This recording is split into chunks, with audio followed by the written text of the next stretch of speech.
Mungkin tembok ini bisa dijadikan pohon Natal nanti, Bang. Oh, digambar aja. Situasi hidup ini sekarang agak sulit ya. Pokoknya kita bersuka cita aja lah. Mulia ajaib Kau Tuhan. Haleluya. Sama-sama. Gimana kabarnya? Baik-baik semua ya. Dan luar biasanya tahun ini gak hanya belajar, tapi betul-betul ada praktek, yaitu melalui pandemi.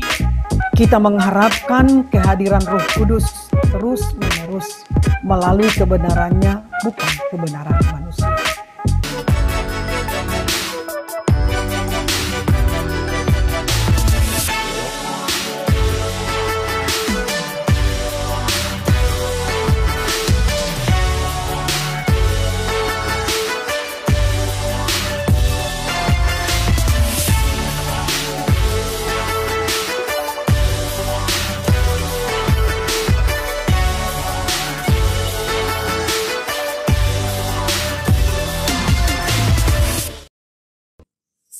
Haleluya!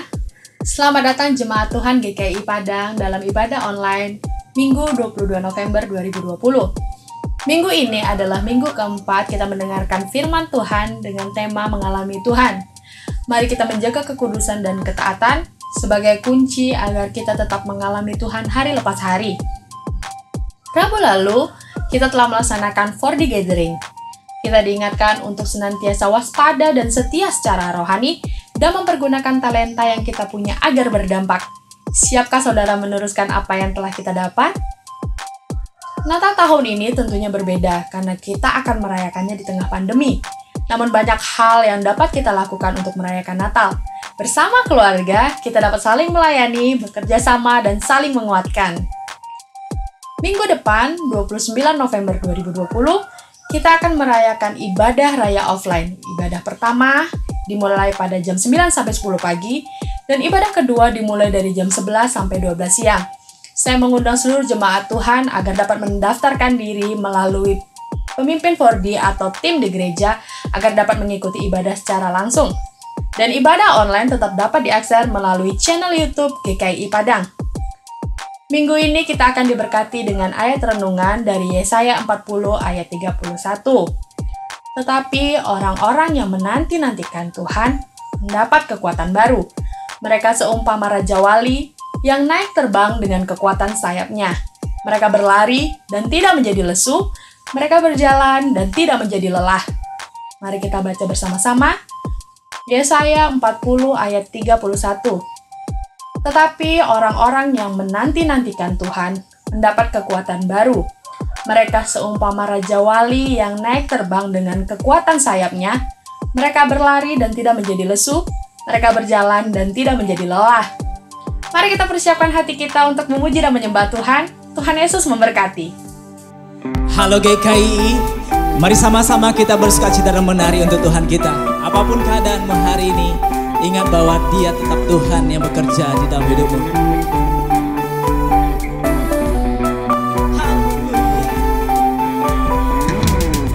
Kau Tuhan yang setia, tanganmu tersedia memegangku melintasi gelap dunia.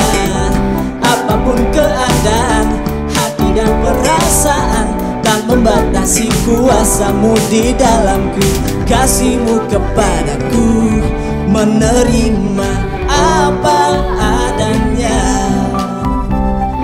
Dalam kelemahanku, kuasa Tuhan jadi sempurna.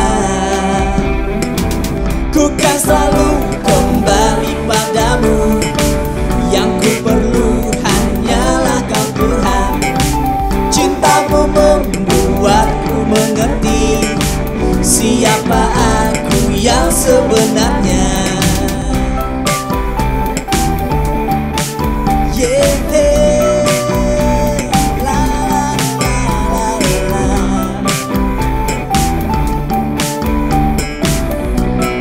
Kau Tuhan yang setia, Kau Tuhan yang setia, tanganmu tersedia memegangku melintasi gelap dunia. Apapun keadaan, hati dan perasaan, tak membatasi kuasa-Mu di dalamku.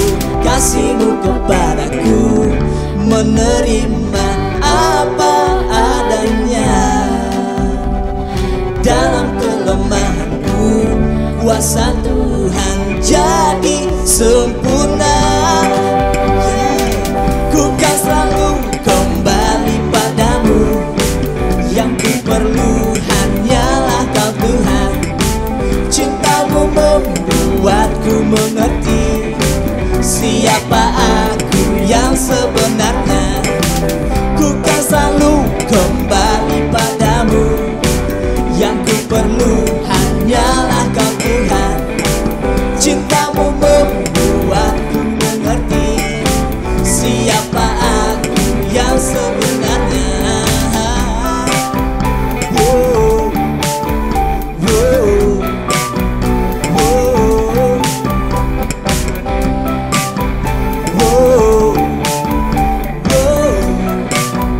wow. Aku karya indah-Mu, karena ku cerminan-Mu. Kau ciptakan diriku serupa gambaran-Mu. Aku karya indah-Mu, karena ku cerminan-Mu. Kau ciptakan diriku serupa gambaran-Mu.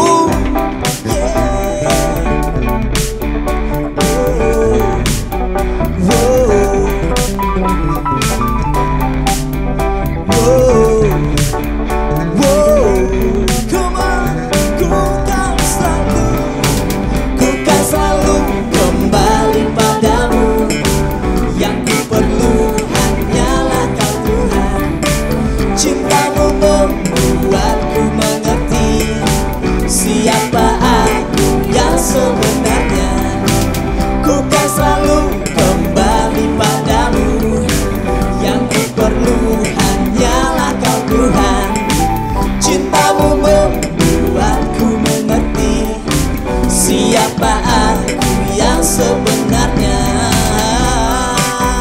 Wow, wow, wow. Nyanyikan, yeah. Wow, wow, wow.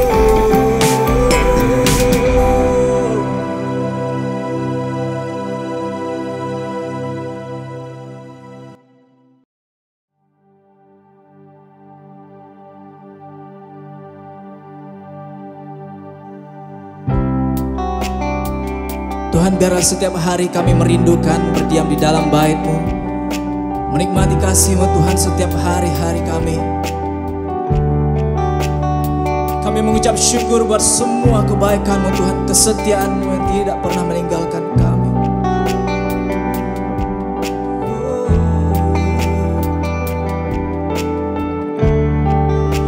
Hanya dekat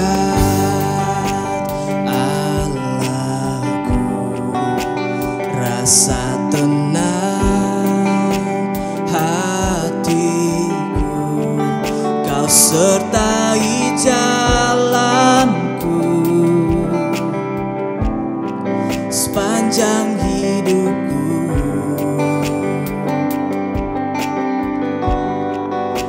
Hanya dekat Allahku ada kekuatan baru.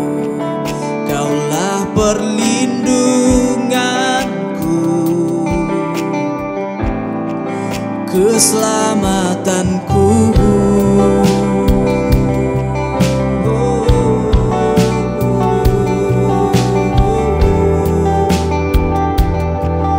Hanya dekat Allahku, hanya dekat Allahku, rasa tenang hatiku. Kau sertai jalanku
Mari Tuhan, dimanapun kau berada hari ini,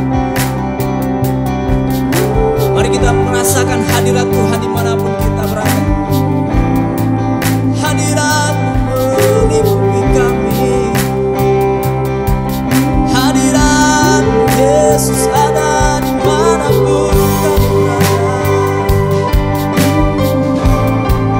Yesus tak pernah meninggalkan.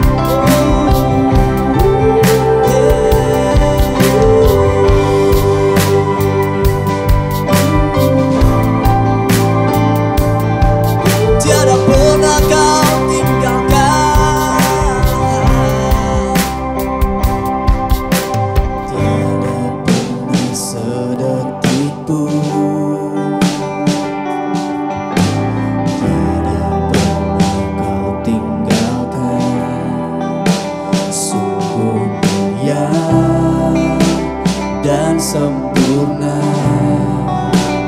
hanya kau layak disembah. Tiada pernah sedetik pun, tiada pernah kau tinggalkan. Sungguh mulia dan sempurna, hanya kau layak disembah.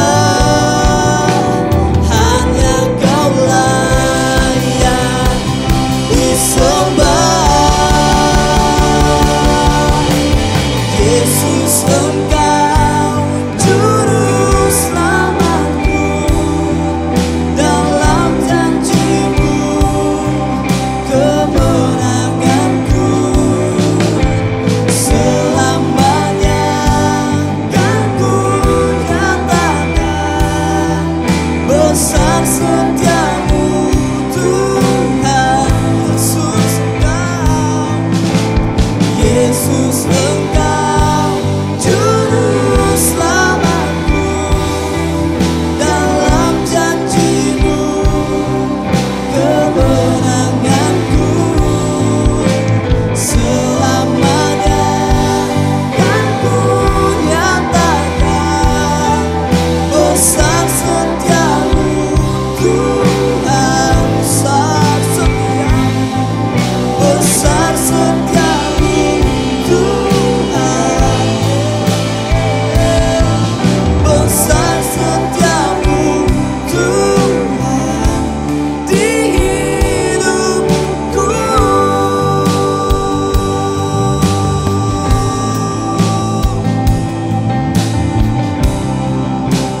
Besar setiamu.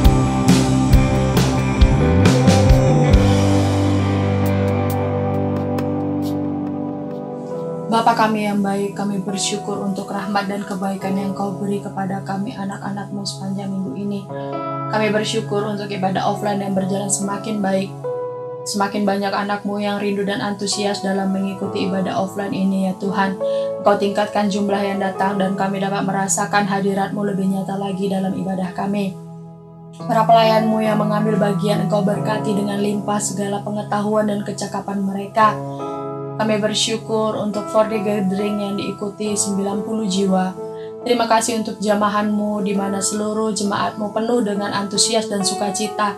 Bahkan anak-anak bersukacita bahkan ikut ambil bagian dalam 4D Gathering walau secara online. Kami bersyukur umat-Mu tetap bisa menginjil ke tetangga sekitar dan jiwa-jiwa di Pasaman Barat. Kami yakin dan percaya penuaian terjadi dan banyak orang yang akan percaya kepadamu. Kami bersyukur untuk anak-Mu yang sembuh dari demam dan diare. Bersyukur bahwa anak-anak-Mu mendapat pekerjaan tambahan. Dan anak-anak-Mu yang diangkat menjadi kepala tim regu PJRD Lantas Polda Sumbar. Kami yakin dan percaya Engkau Allah yang mencukupi, Engkau yang memberi damai sejahtera, dan Engkau yang mengangkat anak-Mu menjadi kepala. Dan pada saat ini Tuhan, kami naikkan topik doa syafaat kami. Kami berdoa agar anak-anak-Mu tetap setia dalam memberitakan dan melakukan firman Tuhan, agar firman-Mu termatrai dan dihidupi oleh setiap jemaat, baik dalam pikiran maupun perbuatan mereka. Kami berdoa Tuhan menjelang akhir tahun. Tuhan, biarlah kami bergairah dalam mengikuti Engkau dan mengerjakan firman-Mu yang telah kami dengar hingga kami tetap kuat. Semakin bersatu hati kami dalam keluarga. Engkau Allah yang mencukupkan segala kebutuhan kami dan memberikan kesehatan serta semangat yang baru. Untuk rencana anak-anak-Mu dalam memperluas usaha, melanjutkan pendidikan serta pulang kampung. Biarlah rencana anak-Mu yang seturut dengan kebenaran, biarlah Engkau saja yang menyertai dan Engkau izinkan berhasil setiap apa yang dikerjakan oleh anak-anak-Mu. Kami berdoa bagi keluarga Bapak Yaven dan Bapak Tasya yang istrinya sedang dalam masa kehamilan, agar Tuhan yang menjaga ibu dan kandungannya tetap sehat, nutrisinya terpenuhi, dan lancar hingga hari persalinan. Engkau yang mencukupkan segala kebutuhannya ya Tuhan. Anak yang sehat dan sempurna itulah yang menjadi milik keluarga ini ya Bapa. Kami berdoa perlindungan Tuhan bagi Padang dan Sumatera Barat, di mana minggu ini telah terjadi beberapa kali gempa di Sumatera Barat. Kami berdoa Tuhan, Engkaulah yang melindungi kota Padang dan Sumatera Barat. Engkau yang melindungi umat-Mu, agar masyarakat tetap tenang dan tidak terpengaruh oleh isu-isu yang tidak dapat dipertanggungjawabkan kebenarannya. Tetap anak-anak-Mu tuh kuat dalam berdoa, bahwasanya perlindungan-Mu nyata kepada umat-Mu. Dan di dalam nama Yesus, kami mengusir segala pekerjaan setan, bencana alam, gempa bumi, tsunami tidak berkuasa menjamah kota Padang. Khawatir, bimbang, ketakutan tidak bisa menjamah anak-anak-Mu. Tuhan, dengarlah seluruh doa kami, biarlah menjadi nyata doa kami. Dalam nama Tuhan Yesus kami berdoa dan mengucap syukur. Amin.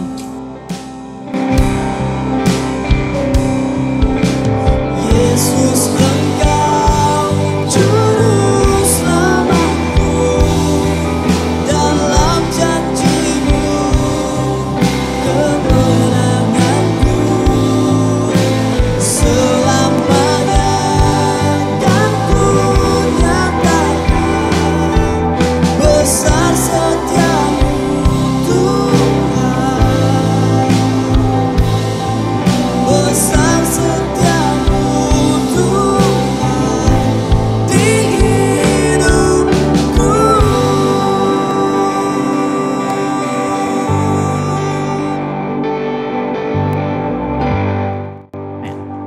Besar kesetiaan Tuhan seumur hidup kita.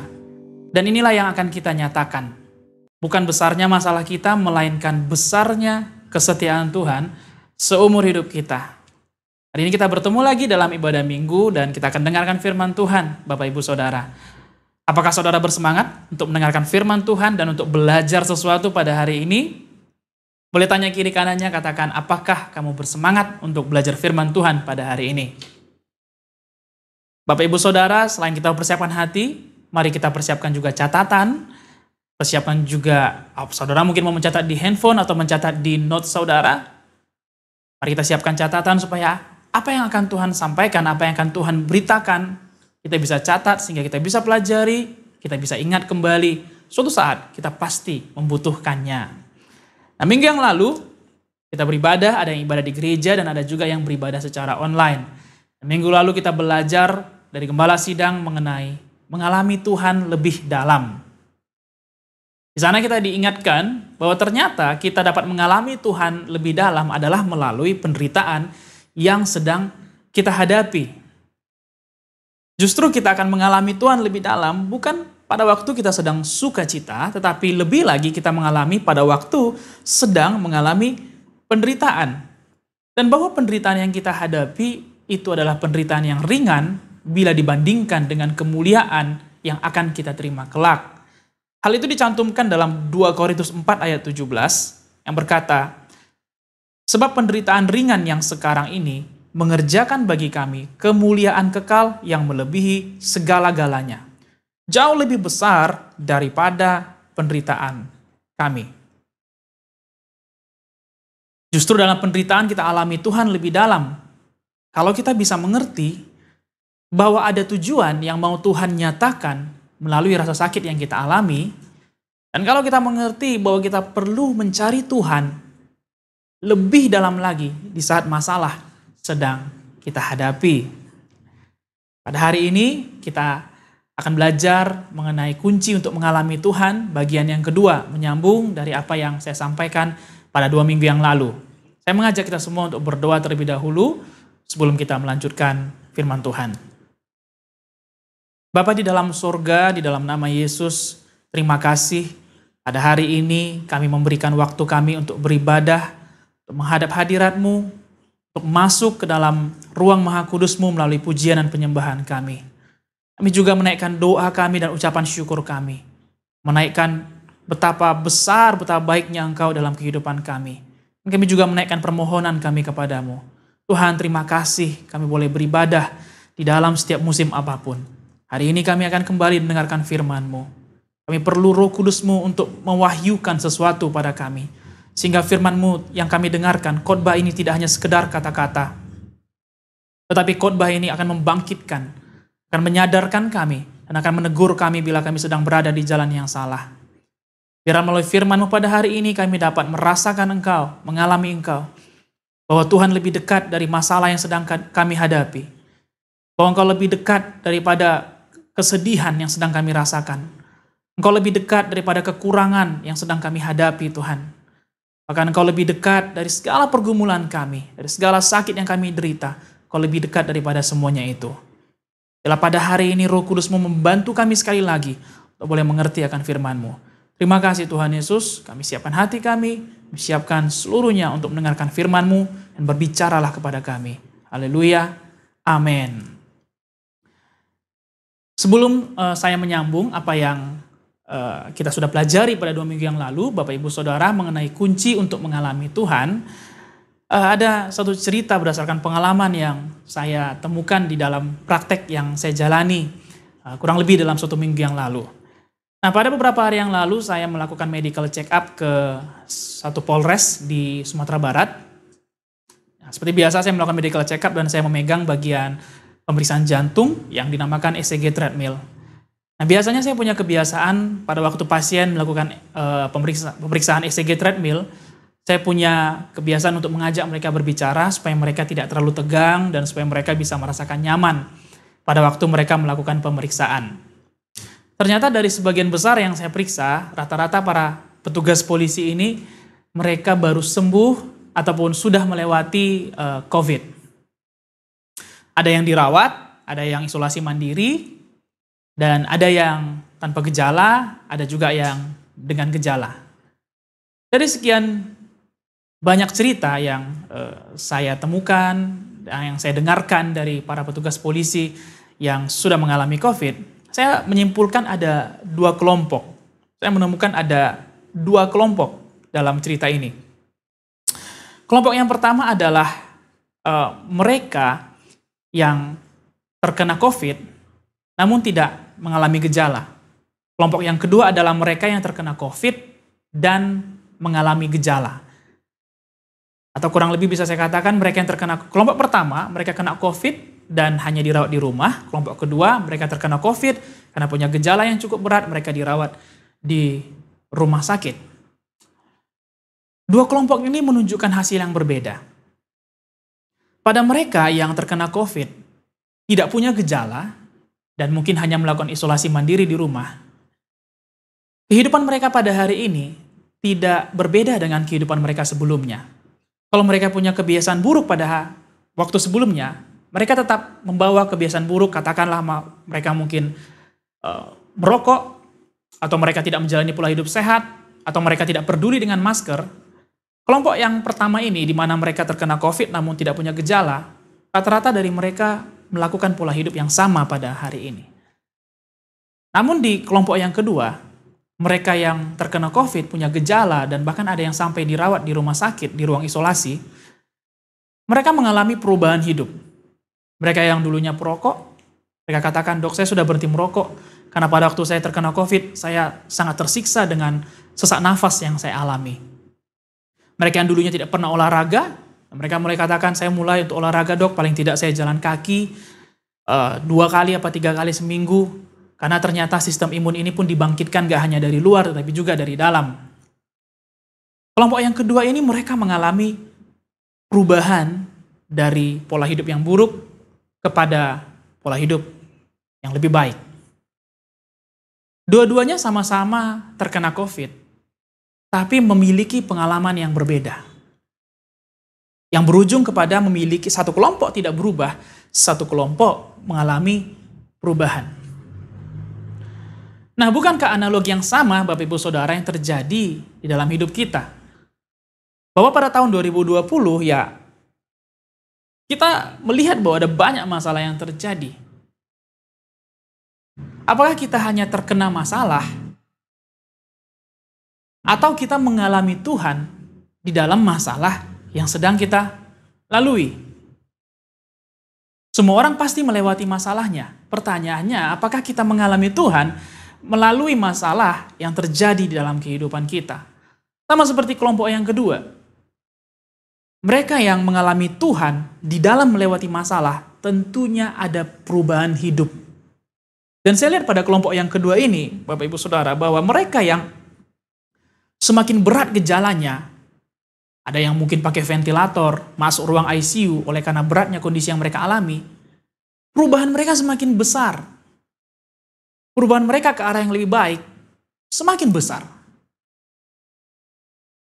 Seharusnya itu juga yang terjadi bagi kita yang mengalami Tuhan.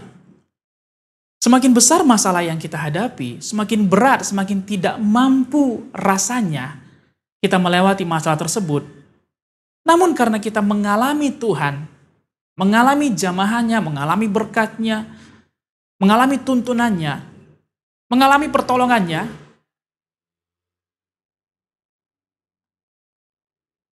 maka kita akan berubah ke arah yang lebih baik dan perubahan itu akan semakin besar.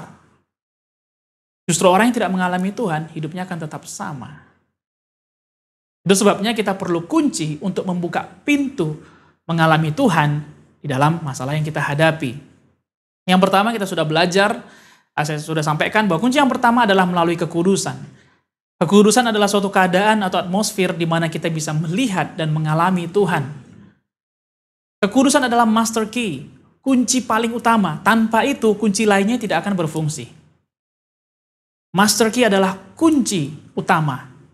Kekudusan adalah master key, maksud saya, Kekudusan adalah master key untuk mengalami Tuhan di dalam hari-hari kita.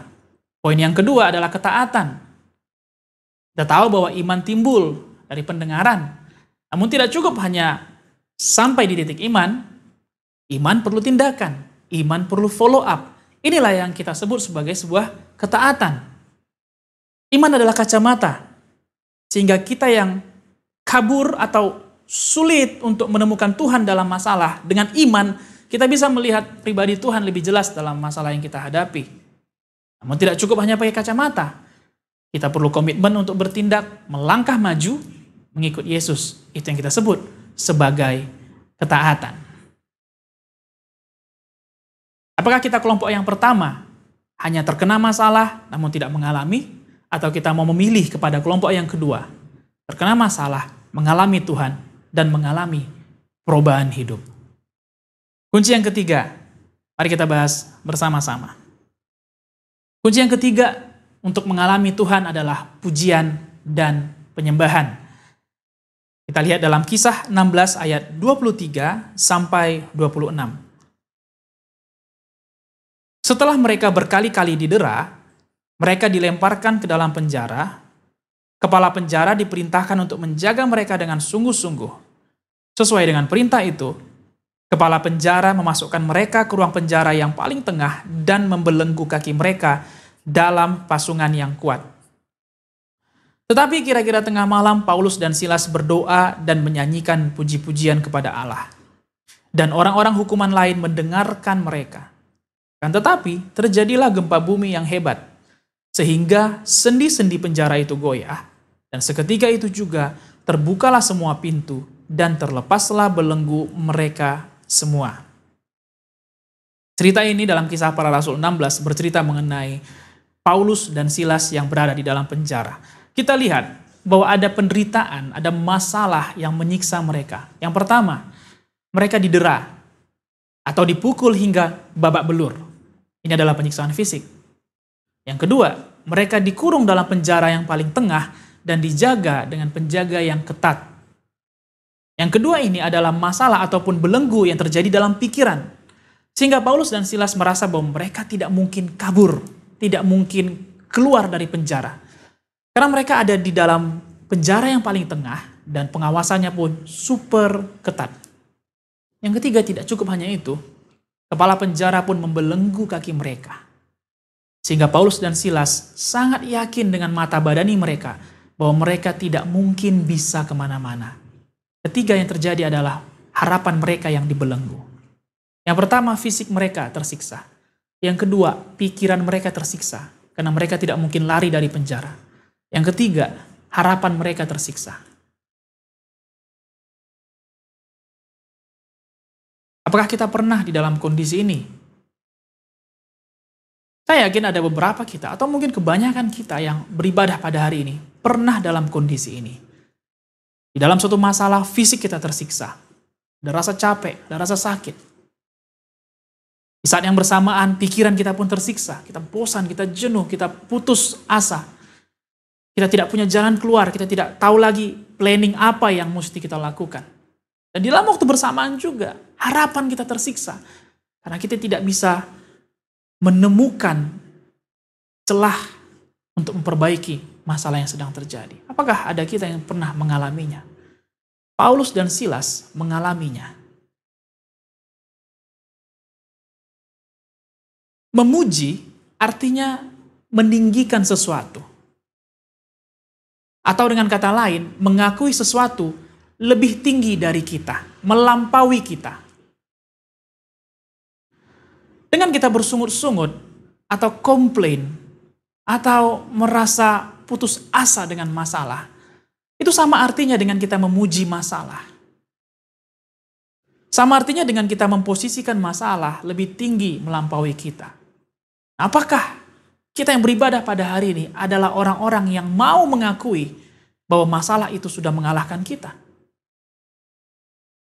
Tetapi Paulus dan Silas memutuskan, memilih untuk bernyanyi memuji Tuhan.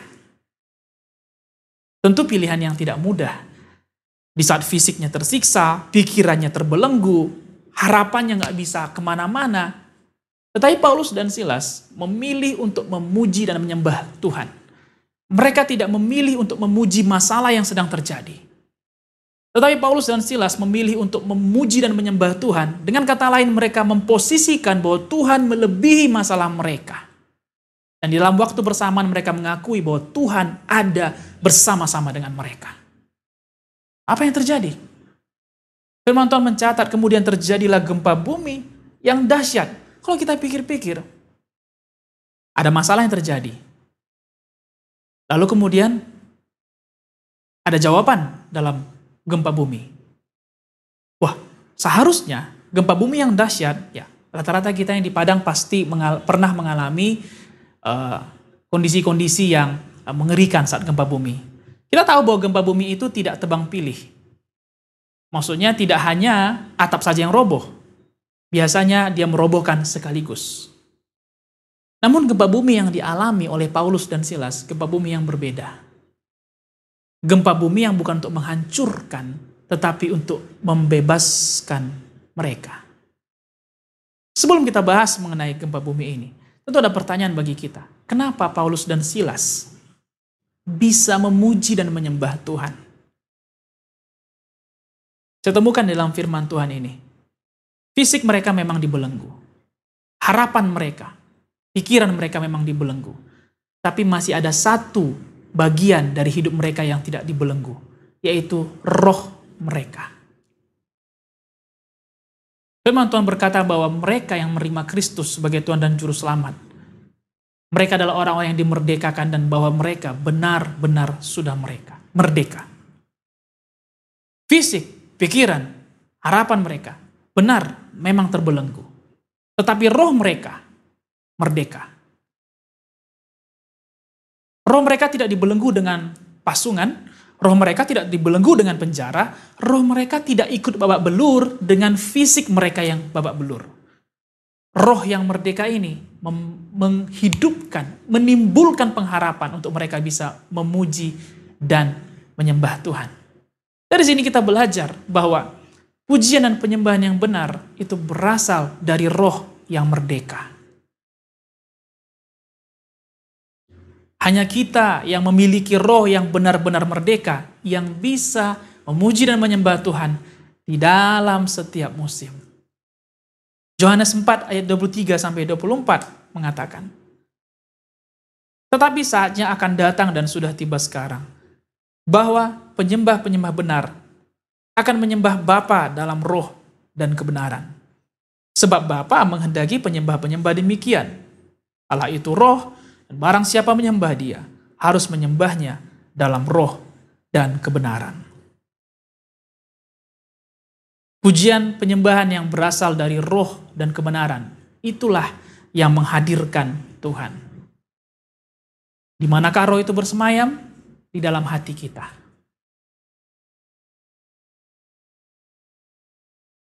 Itu sebabnya masalah yang terjadi boleh bersentuhan dengan pikiran kita.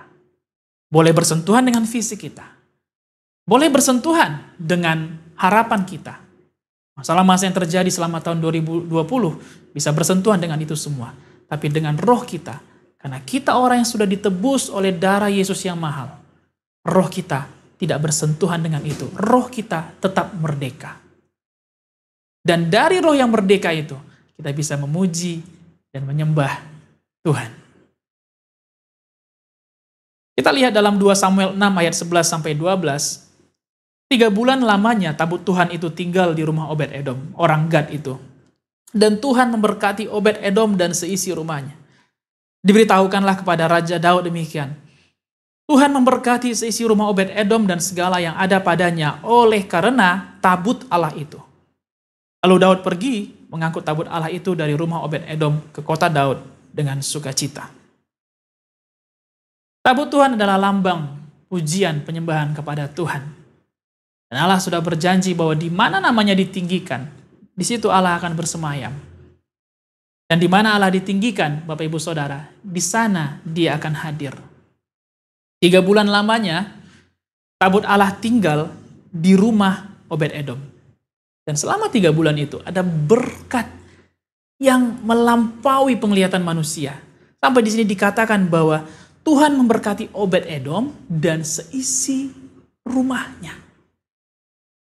Memberkati Obed-Edom dan seisi rumahnya. Bukankah itu yang kita perlukan di dalam hari-hari ini? Di dalam kondisi yang tidak menentu, kondisi yang kita tidak bisa lihat jalan keluarnya, bukankah kita perlu berkat Tuhan atas kita dan seisi rumah kita? Satu-satunya cara menghadirkan berkat di dalam rumah kita adalah dengan mengundang tabut Tuhan tinggal di dalam rumah kita. Tabut Tuhan adalah lambang dari pujian dan penyembahan. Bapak Ibu Saudara, saya mengajak kita semua untuk memulai terus dan dengan berkomitmen melakukan pujian penyembahan di rumah kita, dalam segala problem yang kita hadapi. Karena di sana Tuhan Allah hadir. Yang keempat, kunci yang keempat adalah mempertahankan integritas. Integritas adalah salah satu dari nilai di dalam gereja kita, di dalam faith. Apakah arti daripada integritas? Integritas artinya mempertahankan atau memegang teguh atau konsisten dengan nilai-nilai yang dipegang. Orang yang punya integritas adalah mereka yang memiliki karakter yang kuat. Orang yang punya integritas tidak beda luar dan dalam. Apa yang di dalam, itu juga yang ada di luar. Itulah yang kita sebut sebagai integritas. Ujian integritas itu datang melalui pilihan.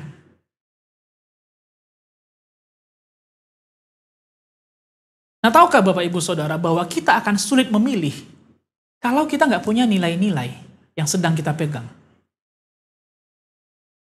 Kita akan sangat sulit memilih beribadah atau bekerja dan meninggalkan ibadah. Kita akan sulit memilih keluarga atau tidak menghabiskan waktu dengan keluarga. Kita akan sulit memilih memberikan perpuluhan atau menahan bagian Tuhan. Kita juga akan sulit memilih kita akan berharap kepada Tuhan atau berharap kepada manusia. Kita juga akan sulit memilih memposting sesuatu yang membangun atau memposting sesuatu yang kita sukai walaupun itu negatif. Kita akan sulit memilih kalau kita tidak punya nilai-nilai yang sedang kita pegang. Kalau ada nilai yang sedang kita pegang, tidak satu pun ada pilihan yang sulit. Kita akan tahu, kita akan cepat, kita akan bereaksi dengan segera dalam pilihan tersebut. Karena ada nilai yang sedang kita pegang. Salah satu ujian integritas dalam Alkitab terjadi bagi Sadrah, Mesah, dan Abednego. Di dalam Daniel 3 ayat 13-18. Bapak Ibu Saudara, kalau kita tidak sempat membaca keseluruhannya, saudara bisa baca lagi nanti di rumah. Mungkin karena keterbatasan waktu dalam ibadah kita, saudara akan bisa dalami lagi di dalam persekutuan pribadi. Daniel 3 ayat 13-18. Sesudah itu Nebukadnezar memerintahkan dalam marahnya dan geramnya untuk membawa Sadrah, Mesah, dan Abednego menghadap. Setelah orang-orang itu dibawa menghadap raja, berkatalah Nebukadnezar kepada mereka, apakah benar, hai Sadrah, Mesah, dan Abednego, bahwa kamu tidak memuja dewaku dan tidak menyembah patung emas yang kudirikan itu? Sekarang jika kamu bersedia, muncul pilihan. Demi kamu mendengar bunyi sangkakala, seruling, kecapi, rebab, gambus, serdam, dan berbagai-bagai jenis bunyi-bunyian, sujudlah menyembah patung yang kubuat itu. Pilihan pertama, tetapi jika kamu tidak menyembah, kamu akan dicampakkan seketika itu juga ke dalam perapian yang menyala-nyala. Pilihan yang kedua, dan dewa manakah yang dapat melepaskan kamu dari dalam tanganku? Lalu Sadrah, Mesah, dan Abednego menjawab Raja Nebukadnezar. Segera mereka jawab. Mereka nggak katakan, Raja kami pikir-pikir dulu, kami musyawarah dulu. Mereka tidak katakan berikan kami waktu 1 hari dulu untuk memikirkan. Tidak, tetapi detik itu juga mereka tahu untuk memilih. Lalu Sadrah, Mesah, dan Abednego menjawab Raja Nebukadnezar, tidak ada gunanya kami memberi jawab kepada Tuanku dalam hal ini. Mereka katakan, jika Allah kami yang kami puja sanggup melepaskan kami, maka ia akan melepaskan kami dari perapian yang menyala-nyala itu dan dari dalam tanganmu ya Raja. Perhatikan yang terakhir Bapak Ibu Saudara. Tetapi seandainya tidak, tetapi seandainya Tuhan tidak bekerja seperti yang Sadrah, Mesah, Abednego inginkan, tetapi kalaupun mereka tidak diselamatkan dari api tersebut, Sadrah, Mesah, Abednego menjawab seperti ini. Tetapi seandainya tidak, hendaklah Tuanku mengetahui ya Raja, bahwa kami tidak akan memuja dewa Tuanku, dan tidak akan menyembah patung emas yang Tuanku dirikan itu. Dua pilihan yang sulit. Dan seringkali pilihan itu berhubungan dengan harta, berhubungan dengan tahta, berhubungan dengan jabatan, berhubungan dengan cita-cita, berhubungan mungkin dengan rencana kita. Dan pilihan itu mungkin terkadang berhubungan dengan nyawa kita. Seperti yang dialami oleh Sadrah, Mesah, dan Abednego. Nyawa mereka sedang terancam. Bukankah nyawa mereka itu penting? Penting. Sangat penting nyawa mereka. Tetapi mereka punya nilai yang mereka pegang, yaitu nilai kesetiaan mereka, nilai pengabdian ibadah mereka kepada Tuhan. Sehingga detik itu juga pilihan ditawarkan, mereka tidak pikir-pikir dulu. Tapi dengan segera mereka jawab bahwa mereka tidak akan menyembah patung tersebut. Apakah Tuhan menyelamatkan mereka atau tidak, itu bukan pertimbangan mereka. Tapi nilai yang mereka pegang membuat mereka memutuskan untuk tidak menyembah patung. Dan seringkali pilihan mempertahankan integritas membuat kita menghadapi konsekuensi. Konsekuensi yang dihadapi Sadrah, Mesah, dan Abednego adalah dapur perapian. Daniel 3 ayat 24-25. Kemudian terkejutlah Raja Nebukadnezar lalu bangun dengan segera. Berkatalah ia kepada menterinya. Jadi setelah mereka dimasukkan ke dalam perapian, bahkan Raja mengatakan supaya dipanaskan 7 kali, lebih panas dari seharusnya. Bahkan yang melemparkan mereka pun sudah mati. Namun apa yang terjadi? Raja berkata, bukankah 3 orang yang telah kita campakkan dengan terikat ke dalam api itu? Jawab mereka kepada Raja, benar ya Raja, 3 orang. Katanya, tetapi ada 4 orang kulihat berjalan-jalan dengan bebas di tengah-tengah api itu. Ada 4 orang berjalan-jalan dengan bebas di tengah konsekuensi itu. Mereka tidak terluka. Dan yang keempat itu rupanya seperti anak dewa. Siapa yang keempat? Kalau saudara ingat, ada satu pujian baru yang dalam bulan ini kita pelajari. Oh, ada seseorang di dalam api. Konsekuensi yang kita hadapi dalam mempertahankan integritas sering sekali sebuah konsekuensi yang berat. Tapi sekali lagi, kalau kita mempertahankan integritas kebenaran, mempertahankan pujian kita kepada Tuhan, mempertahankan integritas kita kepada nilai-nilai firman Tuhan yang kita pegang, Allah tidak tinggal diam. Dia hadir di situ dan memberikan perlindungan maksimal kepada kita. Saat Sadrak, Mesak, Abednego keluar, baju, topi, celana, pakaian mereka pun tidak berbau kebakaran.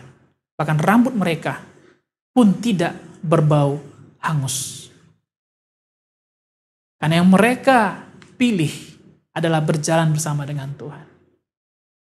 Bapak, Ibu, Saudara, saat kita memegang nilai-nilai dan dengan konsisten memegang nilai-nilai kebenaran, di situ Tuhan hadir dan memberikan perlindungan. Poin yang kelima, poin yang terakhir, kunci untuk mengalami Tuhan adalah dengan memberi pertolongan. Bagian ini kita nggak akan bahas banyak, karena sebenarnya bagian ini sudah banyak kita bahas pada waktu berbicara tema karunia dan pelayanan. Saya akan sampaikan beberapa firman Tuhan tentang memberi pertolongan. Di dalam Matius 25 ayat 34-36. Dan raja itu akan berkata kepada mereka yang di sebelah kanannya. Jadi dalam Matius 25 ada satu perumpamaan yang disampaikan oleh Tuhan Yesus bahwa pada akhir zaman nanti akan ada pemisahan antara domba dan kambing. Domba diletakkan dalam perumpamaan ini diletakkan di sebelah kanan dan kambing di sebelah kiri. Ayat 34-36 berkata, dan raja itu akan berkata kepada mereka yang di sebelah kanannya, mari, hai kamu yang diberkati oleh Bapakku, terimalah kerajaan yang telah disediakan bagimu sejak dunia dijadikan. Sebab ketika aku lapar, kamu memberi aku makan. Ketika aku haus, kamu memberi aku minum. Ketika aku seorang asing, kamu memberi aku tumpangan. Ketika aku telanjang, kamu memberi aku pakaian. Ketika aku sakit, kamu melawat aku. Ketika aku di dalam penjara, kamu mengunjungi aku. Kemudian orang-orang bertanya, Tuhan, saat kapan kau lapar?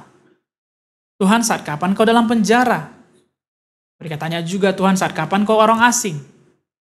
Matius 25 ayat 40, Yesus berkata, Yesus menyambung perumpamaan tersebut. Dan raja itu akan menjawab mereka, aku berkata kepadamu, sesungguhnya segala sesuatu yang kamu lakukan untuk salah seorang dari saudaraku yang paling hina ini, kamu telah melakukannya untuk aku. Kemudian pertanyaan bagi kita, apa hubungan membantu orang lain dengan mengalami Tuhan? Poin 1 sampai poin 4 berbicara tentang pribadi kita. Kekudusan, ketaatan, pujian penyembahan, dan kemudian mempertahankan integritas. Itu bicara tentang pribadi kita. Tapi poin yang kelima berbicara tentang menolong orang lain yang membutuhkan.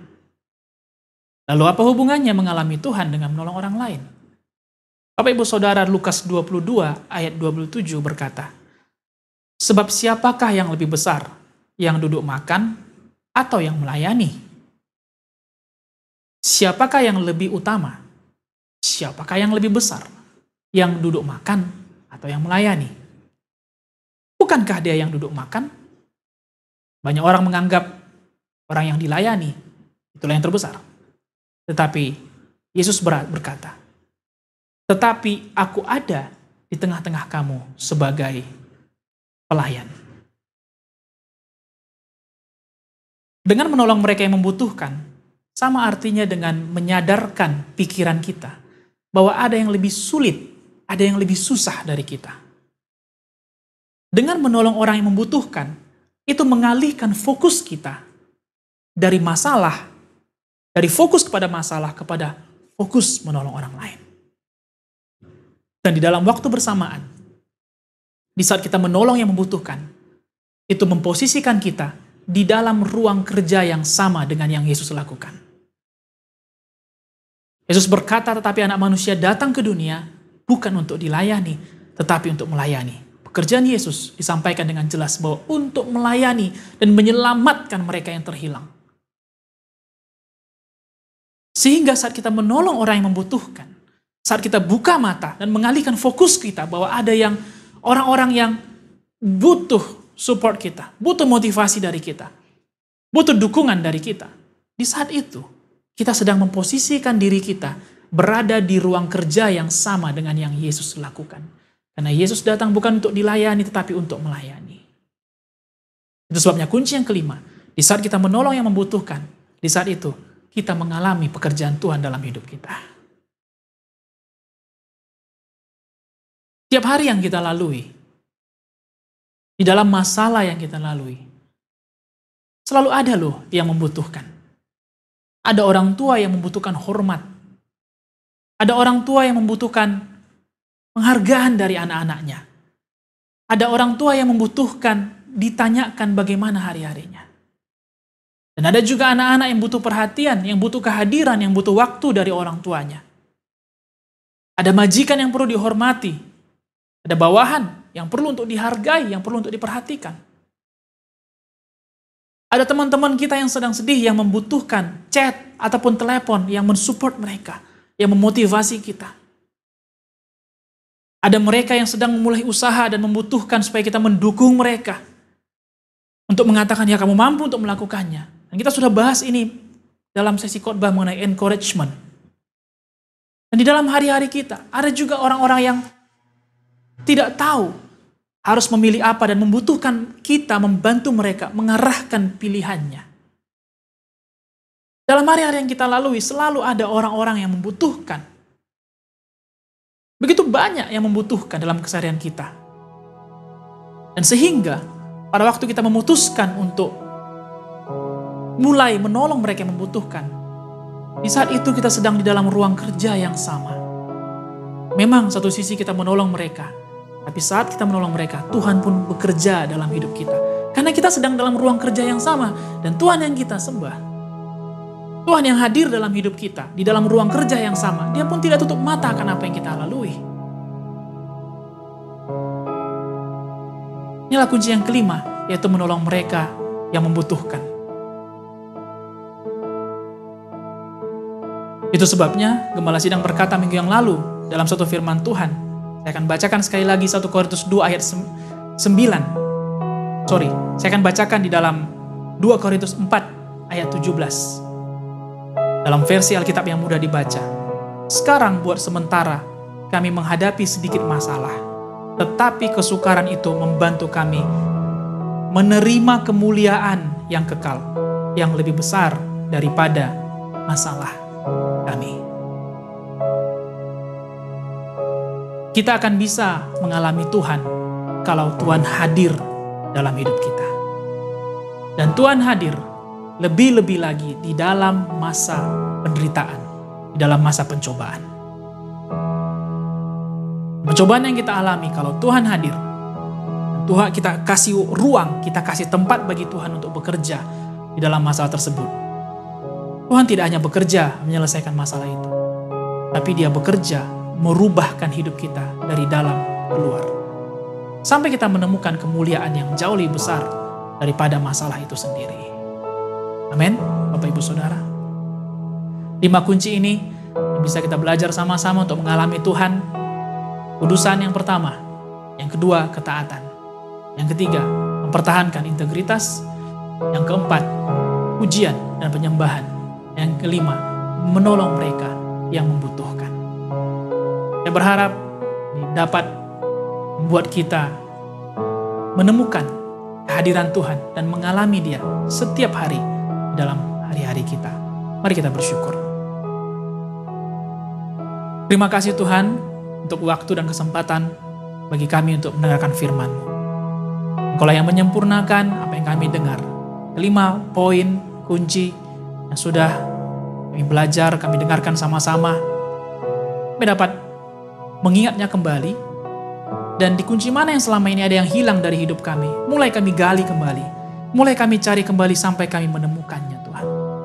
Kami tidak mau hanya melewati masalah, tapi kami mau mengalami Engkau di dalam masalah-masalah yang sedang kami hadapi. Karena kami mau melihat ada pekerjaan-Mu yang dikerjakan melalui hidup kami. Ada pertolongan-Mu yang dikerjakan dalam hidup kami. Dan bahkan melalui masalah yang sedang kami hadapi, kalau Engkau bekerja, Engkau sanggup juga untuk memakai kami menjadi jalan keselamatan bagi orang lain. Roh Kudus, mampukan kami. Bantu kami untuk sekali lagi mengalami hadir-Mu dalam hidup kami. Jangan hanya menjadi orang Kristen, jangan hanya datang gereja, jangan hanya beribadah, tetapi benar-benar kami mengalami kehadiran-Mu Tuhan. Mengalami hadir-Mu, mengalami seluruh pribadi-Mu dalam hari-hari kami. Terima kasih Tuhan Yesus. Roh Kuduslah yang menyempurnakan firman-Mu menjadi benih yang baik, yang akan berurat berakar, bertumbuh dan menghasilkan buah.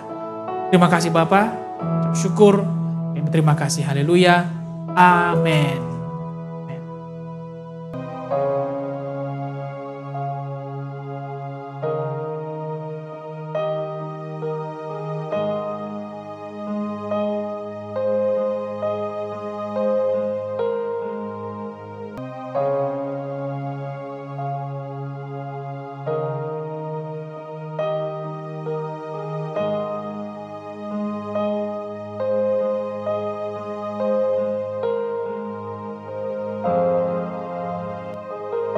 Kita sudah sampai di penghujung ibadah. Sebelum kita bersyukur, saya mengingatkan supaya semua jemaat dapat melihat pengumuman-pengumuman akan ibadah yang kita lakukan, bisa melalui media sosial GKI Padang, ataupun saudara bisa menanyakan langsung kepada pemimpin 4D. Minggu yang lalu kita juga sudah melakukan 4D Gathering. Tentunya saudara diberkati, dikuatkan, dan sama-sama kita mempersiapkan diri kita menghadapi, menyambut Natal, mengingat kembali akan kelahiran Tuhan Yesus. Puji Tuhan, Bapak Ibu Saudara, kita akan bersyukur. Saudara yang sudah mengumpulkan juga persembahan, saudara boleh pegang, kita akan mengucap syukur bersama. Tuhan Yesus, terima kasih. Hari ini kami dapat beribadah. Terima kasih kami dapat mendengarkan firman-Mu. Firman-Mu jadi jawaban, jadi kekuatan, dan jadi arahan bagi kehidupan kami. Kami bawa persembahan kami kepadamu. Yang terbaik Tuhan, yang terbaik kami bawa kepadamu. Nah, kami tidak mau mengurangi sedikit pun nilai, mengurangi sedikit pun kebesaran hati kami dalam memberikan persembahan. Karena ada bagian-Mu di dalam hidup kami Tuhan. Bahkan seluruh hidup kami pun, ini semua adalah milik-Mu. Kami memberikan persembahan kami yang terbaik kepadamu. Karena kami mau mempertahankan nilai-nilai yang benar yang Kau sudah ajarkan melalui firman-Mu. Kami mau merasakan hadir-Mu, mengalami Engkau setiap hari dalam hidup kami. Jangan biarkan sedikit pun kesalahan yang kami lakukan. Jangan biarkan sedikit pun kecerobohan yang kami lakukan membuat kami tidak lagi merasakan kehadiran-Mu dalam hidup kami. Terima kasih Tuhan, kami ucap syukur buat ibadah kami. Berkatilah negara kami, bangsa kami, pemerintahan kami. Tuhan memberikan hikmat dan memberikan pewahyuan bagi semua para pemimpin kami untuk memimpin bangsa ini melewati segala badai pencobaan, badai masalah yang sedang terjadi. Tuhan berkati kota kami, Kota Padang, memberkati juga rencana pilkada. Apa yang kami doakan di dalam doa syafaat, Engkau mendengar dan menjawabnya. Tuhan, Kau memberkati juga gembala sidang, keluarga, para full-timer, memberkati para core team, semua jemaat Tuhan di dalam gereja ini. Tuhan menuntun kami kepada air yang tenang, dan Tuhan juga menyegarkan jiwa kami hari lepas hari, sehingga kami dapat dengan setia menyatakan bahwa Engkau adalah juru selamat, dan menyatakan akan kebaikan-Mu kepada orang-orang di sekeliling kami. Lebih-lebih lagi, berkati, urapi, dan jaga gembala sidang kami, sehingga hamba-Mu dapat tetap menuntun seluruh kawanan domba di dalam GKI Padang, sampai kepada panggilan-Mu Tuhan. Terima kasih Bapa, ini doa kami yang percaya Tuhan Yesus, apa yang sudah kami lakukan kepadamu pada ibadah ini berkenan kepada hati-Mu Tuhan. Karena kami tidak hanya memberikan ibadah yang sisa, tapi kami memberikan ibadah yang seutuhnya.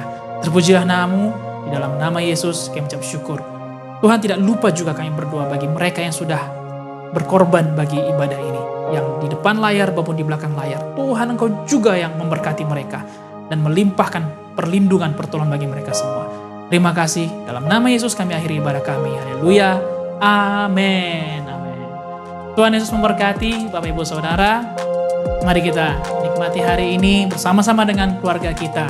Sekali lagi, Happy Sunday and God bless you all.